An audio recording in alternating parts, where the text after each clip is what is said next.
రామ్ నారాయణ రామ్. సమస్యలకు పరిష్కారం ఎలా పొందాలి? ఆకాశంలో ఉన్న సూర్యునికి సమస్యలేమైనా ఉన్నాయా?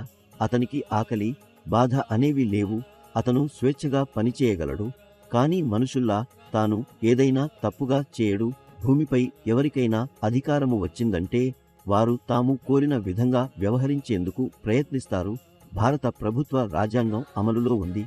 కానీ ప్రకృతికి రాజ్యాంగాన్ని అమలు చేయలేదు. మనిషి ప్రకృతిలో నుండి వచ్చాడు. ప్రకృతి అందించినదే అన్నింటినీ అనుభవిస్తున్నాడు. కానీ మనుషులు మాత్రం ప్రకృతిని వదిలేసి తమ స్వంత నియమాలను తయారు చేసుకుంటున్నారు. వారు మానవ నిర్మిత రాజ్యాంగాన్ని, మానవ నిర్మిత మతాలను సృష్టిస్తున్నారు. ప్రకృతి యొక్క రాజ్యాంగాన్ని అమలు చేస్తే అందరికీ మంచిదే. భూమిపై దేవుడు ఉన్నట్లయితే ఇక్కడ 400 కోట్ల మతాలు ఎక్కడ నుండి వచ్చాయి? ఈ విషయాన్ని ఆలోచించాల్సిన సమయం వచ్చింది. భూమిపై మొదటగా ఎవరు వచ్చారు? అల్లాహా, భగవానా, లేక మనిషా? మిమ్మల్ని సృష్టించిన దాన్ని గౌరవించండి. భూమిపై చెట్లు, వృక్షాలు లేకుంటే మనిషి ఎలా శ్వాసిస్తాడు? చెట్ల వల్లే మనిషి జీవించగలుగుతున్నాడు. ప్రస్తుతం భూమిపై జరుగుతున్న యుద్ధం గురించి చూస్తే పెద్ద దేశం చిన్న దేశంపై దాడి చేస్తోంది. ఎవరూ ఆ దేశాలను యుద్ధం చేయొద్దని చెప్పడం లేదు.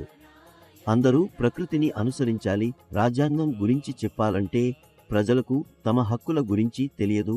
తమ ప్రాథమిక హక్కుల గురించి అవగాహన లేదు. వారిని మతపరంగా, ధనపరంగా విడదీశారు. కానీ అందరి తల్లిదండ్రులు ఆకాశమే.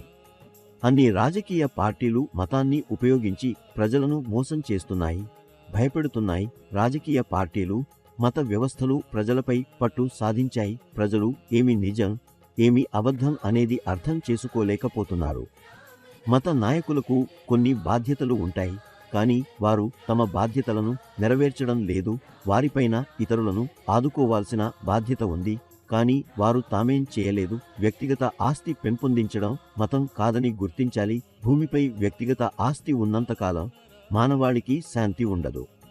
మనిషి భూమి ఒడిలో ఉన్నాడు. సుమారు 4000 సంవత్సరాల క్రితం ఎలాంటి మతాలు లేవు. ప్రాచీన కాలంలో ప్రతి మనిషి కర్మే ధర్మం అని చెప్పేవాడు.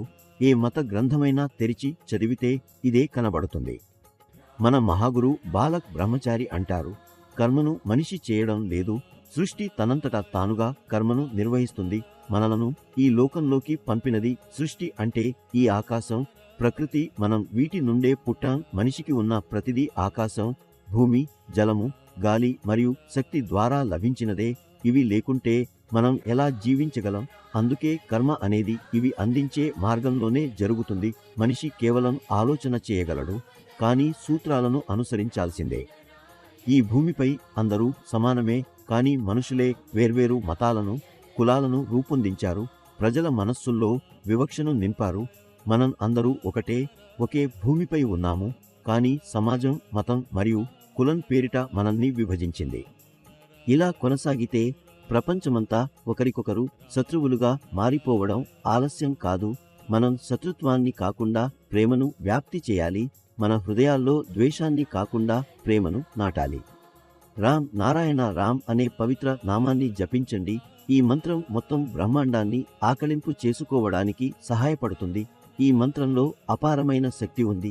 ఇది మొత్తం సృష్టిని తనలో కలుపుకుంటుంది. ఇప్పటికే ఎన్నో మంది ఈ నామాన్ని స్వీకరించి తమ జీవితాన్ని మార్చుకున్నారు.